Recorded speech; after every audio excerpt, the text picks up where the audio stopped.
This is just an overview of ED 653, and 653 really focuses on the role of literacy in content area classrooms, so we'll talk about that today. When you're thinking about integrating literacy and content instruction, you have to consider what's important or why it's important, okay? And so we know that purposeful reading and writing definitely strengthens content learning and retention. So we really need to consider how we give our students a purpose, or what type of purpose we give them for reading. It affects how they learn or how they comprehend what they're reading, and for instance, what information they pull out of it. And we also know that we, of course, live in an information-based global society today. They're constantly on iPads, iPods, uh, laptops, cell phones, and so and they're often communicating both verbally and in writing, although sometimes shorthand, especially if you're tweeting or something.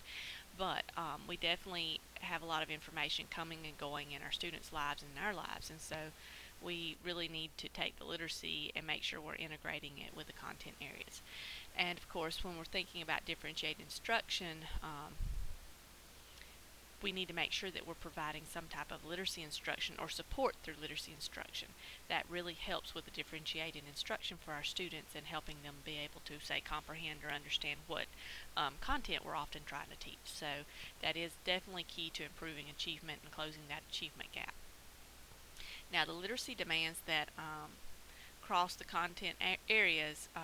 For instance, one is reading different kinds of text. We know they're going to read different types of text.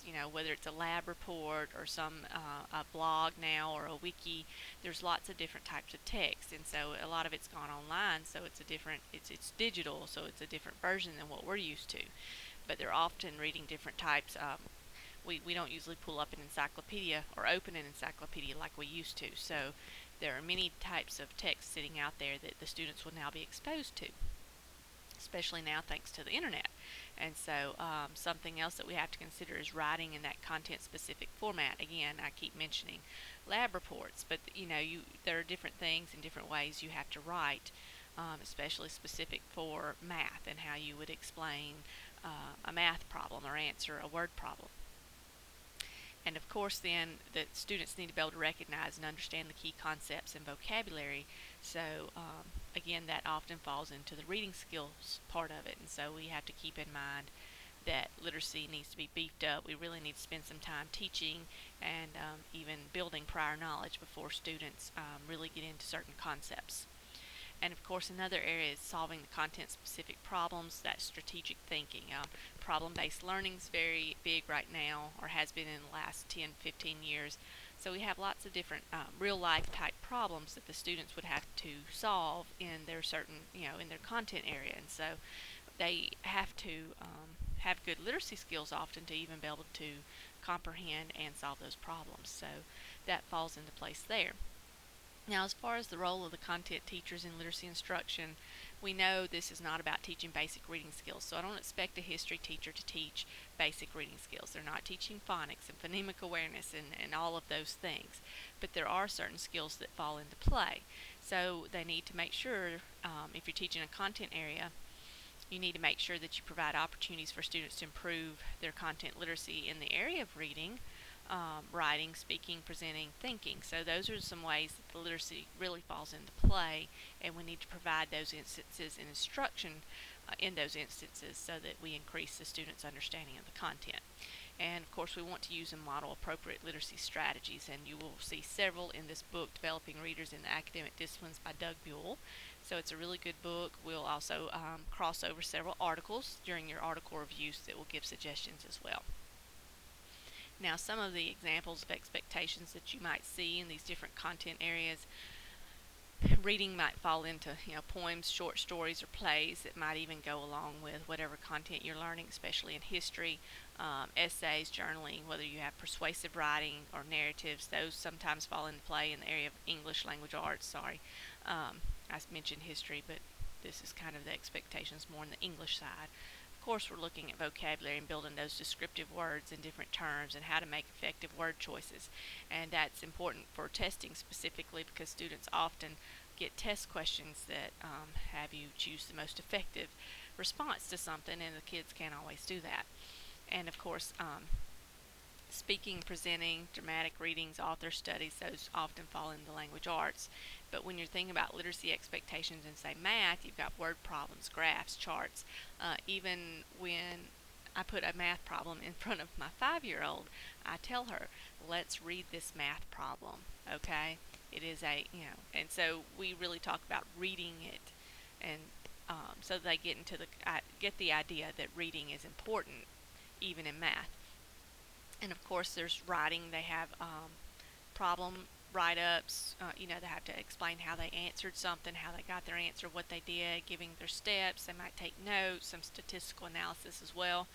And then your vocabulary terms and concepts, especially when you're getting into algebra and different things, they will need to know those and be more familiar with those and learning those. And so, and often in math, we give presentations and we think aloud. In other words, we explain what we did or the choice we made or how we got the answer for a problem.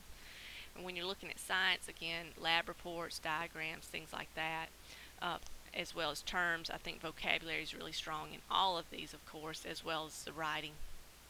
That's very similar in some of the things. And then science fair presentations, debates, there's a lot that comes into play with even science, and social studies. So look at all the different options, whether it's an opinion paper or photograph captions. Reading really comes into play in social studies and all content areas. I know we say it doesn't come in as well as in math, and it's limited in math, but it's still there. It's just in a different form, and so we need to keep that in mind. Now, when we're thinking about using literacy strategies across the content areas, one thing we need, this is the first slide, sorry, but one thing we need to keep in mind is we have to activate that prior knowledge, okay? You really need to know what they understand about the concept before you get into it or as you're starting it, okay? You want to go ahead and pull out what they already know, whether you're doing a KWL chart or mind mapping or just a pre-test. That helps them to pull out what they know about the topic already, so that they can connect it to what you're teaching. Sometimes that might mean if they don't have prior knowledge, we've got to build it up. So you might want to give them a short article or teach them, say, some new vocabulary words that they need to understand whatever concept it is you're going to teach. And of course, word walls can help introduce some of that vocabulary, or even pre-test can kind of check what they know. But knowing, again, being familiar with what they already know and pulling that out and connecting it to what you're about to teach is important. And of course, number 3, student engagement with the text and supplementary materials is extremely important. We need them to be engaged in the text. They need to be looking for things. They need to have a purpose for reading.